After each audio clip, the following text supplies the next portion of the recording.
खेत भी तरह तरह के होते हैं। सब कुछ मिट्टी पर निर्भर है कि किस खेत का क्या नाम होगा और किस तरह की मिट्टी वाले खेत को क्या कहेंगे। गोनू झा के घर के पिछवाड़े में खुली जमीन थी। पथरीली और कंकरीली जमीन होने के कारण उसे बंजरपट्टी की संज्ञा दी जाती थी। प्रायः वहां अकवन, चिरचिरी, सरकंडे जैसी वनस्पति उग जाती थी या फिर उग जाती थी कंटैया। इस तरह की वनस्पतियों का कोई घरेलू उपयोग नहीं था, जिसके कारण इसी तरह के झाड़ झंकार से गोनू झा के घर का पिछवाड़ा भरा हुआ था। पहले गोनू झा अपने घर के अहाते का ध्यान रखते भी थे, किंतु जब से वे मिथिला नरेश के दरबार में विदूषक बनाए गए तब से उन्हें मौका ही नहीं मिलता कि कहाँ क्या करना है। एक बार महाराज भाव सिंह तीर्थाटन के लिए निकले तो गोनू झा को अपने घर पर रहने का अवसर मिला। एक दिन वे अपनी पत्नी के साथ अपने घर के अहाते का परिभ्रमण कर रहे थे कि उनकी नज़र घर के पिछवाड़े की खुली जमीन पर पड़ी। उन्होंने अपनी पत्नी से कहा, तुमने कभी बताया नहीं कि घर के पिछवाड़े में झाड़ियों का जंगल सा बन चुका है। इस खरपतवार में तो सांप, बिच्छू, सियार सबकी बहार हो जाएगी। चोर उच्चके यदि इसमें छुप जाएं तो पता भी लगाना मुश्किल होगा। पंडिताइन चुप रही, कुछ बोली नहीं। गोनू झा ने फिर कहा, देखो पंडिताइन, इतनी समझदार तो हो ही कि समझ सको कि अपनी सुरक्षा और अपनी हिफाजत के लिए हर व्यक्ति को स्वयं सतर्क रहना चाहिए। ऐसे भी मिथिला के शातिर चोरों और ठगों की मुझसे सीधे सीधे ठनी हुई है। जो चोर उचक के कारावास में कैद हैं, उनके सगे संबंधी तो होंगे ही। क्या पता उनमें से कोई ताक लगाए बैठा हो कि कब मौका मिले कि गोनू झा को सबक सिखाया जाए। मैं जल्दी ही इस खरपतवार को साफ करवाऊंगा। जब इस बंजर जमीन पर खरपतवार पैदा हो सकता है तो कुछ और भी पैदा हो सकता है। पहले मैं पता कर लेता हूं कि यहाँ पर और क्या क्या पैदा हो सकता है।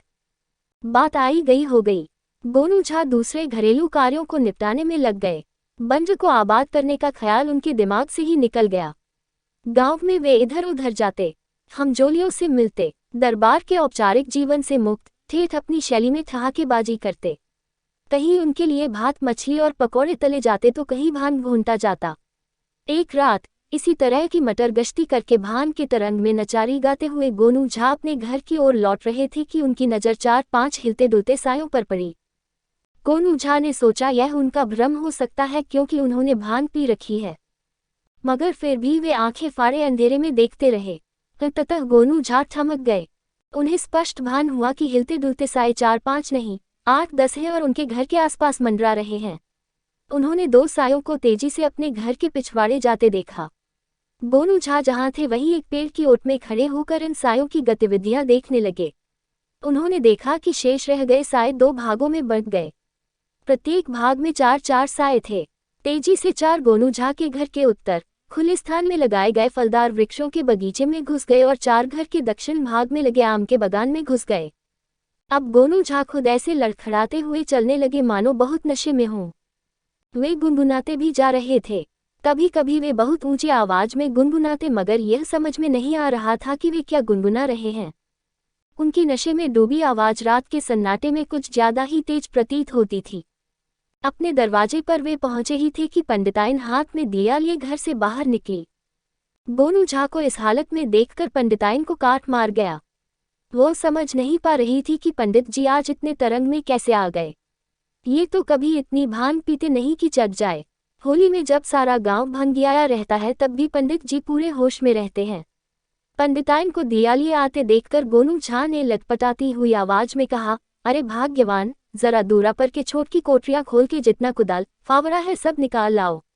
अरे नहीं, तुम कोठरी खोल दो, जरूरत का सामान निकाल कर मैं ही रखता हूँ। पंडिताइन झल्ला गई। अब आधी रात में इनको ये क्या धुन सवार हो गई है। पंडिताइन को विश्वास हो गया था कि गोनू झा इस समय नशे में है, इसलिए उसने उनसे कुछ नहीं कहा, चुपचाप कोठरी खोल दी। इस कोठरी में खेती के उपकरण थे। गोनू ने 4 गैता निकालकर दरवाजे पर रखा, फिर 4 कुदाल निकाले, फिर 2 फावड़ा, बेत की 4-5 टोकरियां भी उन्होंने निकाली। सारा सामान बाहर रखकर वे दरवाजे पर खुले स्थान पर खड़े हो गए और पत्नी से कहा, जाओ आधा डोल पानी लेके आओ। पंडिताइन मन ही मन चिढ़ रही थी, कुछ बोली नहीं, पानी लेकर आ गई। गोनू झा ने कुल्ला किया, हाथ पैर धोए, फिर सिर पर 2 लोटा पानी डाला और कंधे पर रखे गमछा से सिर पोंछते हुए घर में घुस गए। 2 लोटा लेकर उनके पीछे पीछे पंडिताइन भी घर में घुसकर दरवाजा बंद कर लिया।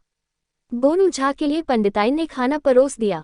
उन्हें देखकर समझने की कोशिश करने लगी कि गोनू झा क्या सचमुच नशे में हैं या यूं ही नशे में होने का स्वान कर रहे हैं।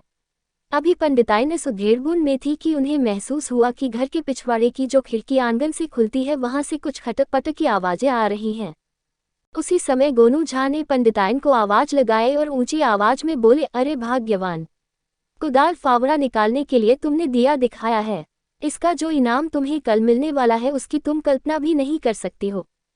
पंडिताइन उत्सुकता से भरकर आंगन में आ गई और पूछने लगी, ऐसा क्या?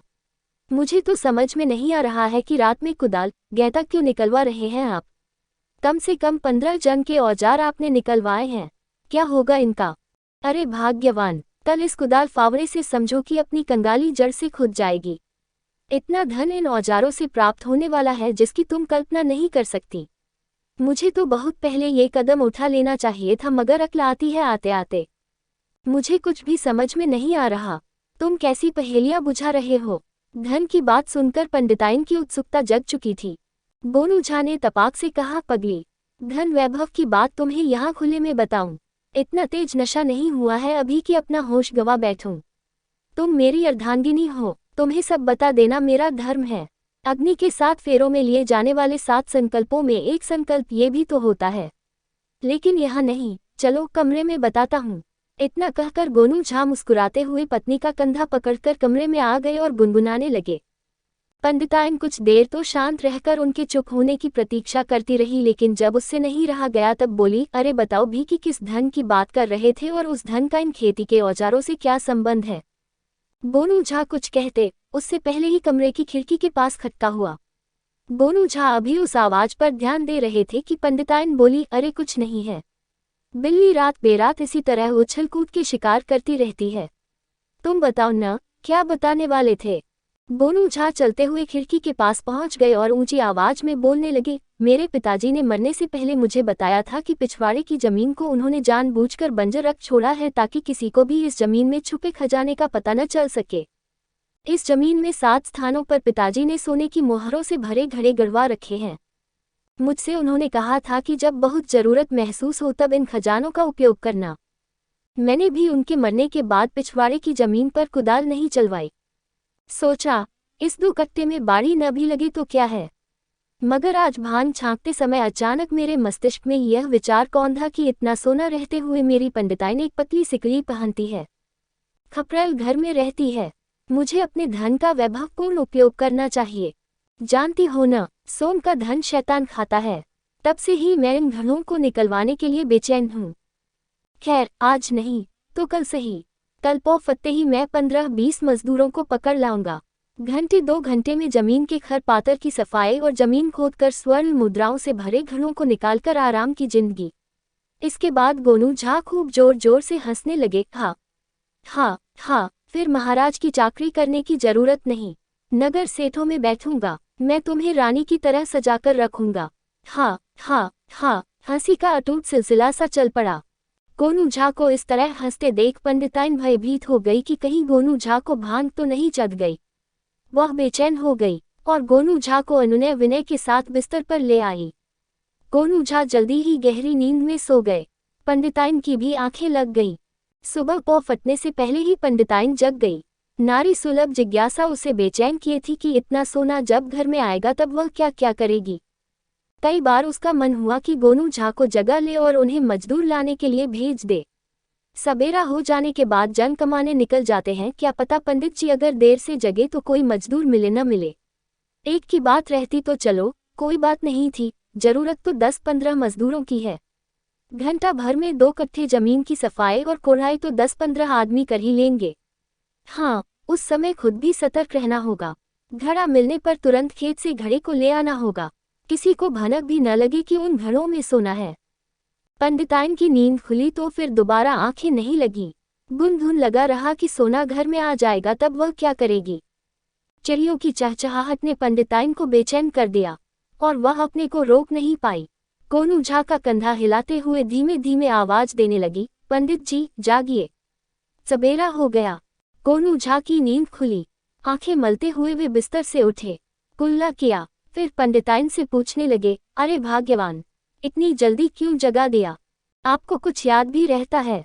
आपने ही तो कहा था कि सुबह में 10-15 मजदूर लाने जाना है, भूल गए?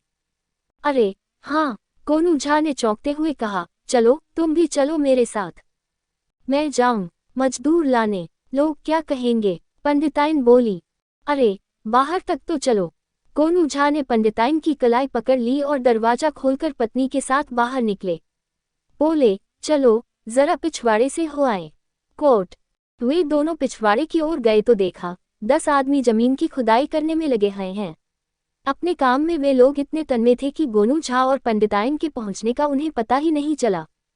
गोनू झा ने ताली बजाई। बोले, वाह भाइयों, तुम लोगों ने तो रात भर में जमीन की सूरत ही बदल दी। इतना सुनना था कि खेत जोतने में लगे लोग कुदाल गैता छोड़कर भागे, मगर वे भाग के जाते कहाँ? सवेरा हो चुका था, लोग शौचादि के लिए घरों से निकल चुके थे। गोनू झा ने चोर चोर का शोर मचाया, चीखने लगे, पकड़ो, कोई भागने न पाए। गांव वालों ने भागते चोरों में से 4 को पकड़ लिया। उनकी जबरदस्त धुनाई हुई। इस धुनाई के बाद उन्हें कोतवाल के हवाले कर दिया गया। उनके बयान पर शेष चोर भी पकड़ लिए गए। उनकी पिटाई और पूछताछ से मालूम हुआ कि ये सभी लोग किसी न किसी तरह लंगड़ू उस्ताद से संबंधित हैं। लंगड़ू उस्ताद ने गोनू झा को सबक सिखाने का संकल्प ले रखा है। उसके कहने पर ही ये लोग गोनू झा के घर चोरी करने के इरादे से आए थे। गोनू झा को अपनी पत्नी से खेत में स्वर्ण मुद्राओं से भरे घड़े होने की बात कहते सुनकर उन लोगों ने उसी को निकालकर ले जाने का मन बना लिया। कुदाल आदि तो गोनू झा निकालकर गए ही थे। वे अंत तक ये नहीं समझ पाए कि वे गोनू झा के झांसे का शिकार हो गए। गोनू झा ने पहले ही भांप लिया था कि चोरों ने उनके घर पर घात लगा रखा है। इसके कारण ही उन्होंने खजाने की कहानी पत्नी को सुनाई थी। हवालात में बंद चोरों को देखने के लिए गोनू झा जब पहुंचे, उस समय भी वे तरंग में उसी तरह गुनगुना रहे थे। चोरों से उन्होंने कहा, अरे भाई लोग, तुम लोगों ने मेरी बंजर भूमि की बढ़िया खुदाई की। कारावास की सैर से लौटकर आना तो मेहनताना ले जाना।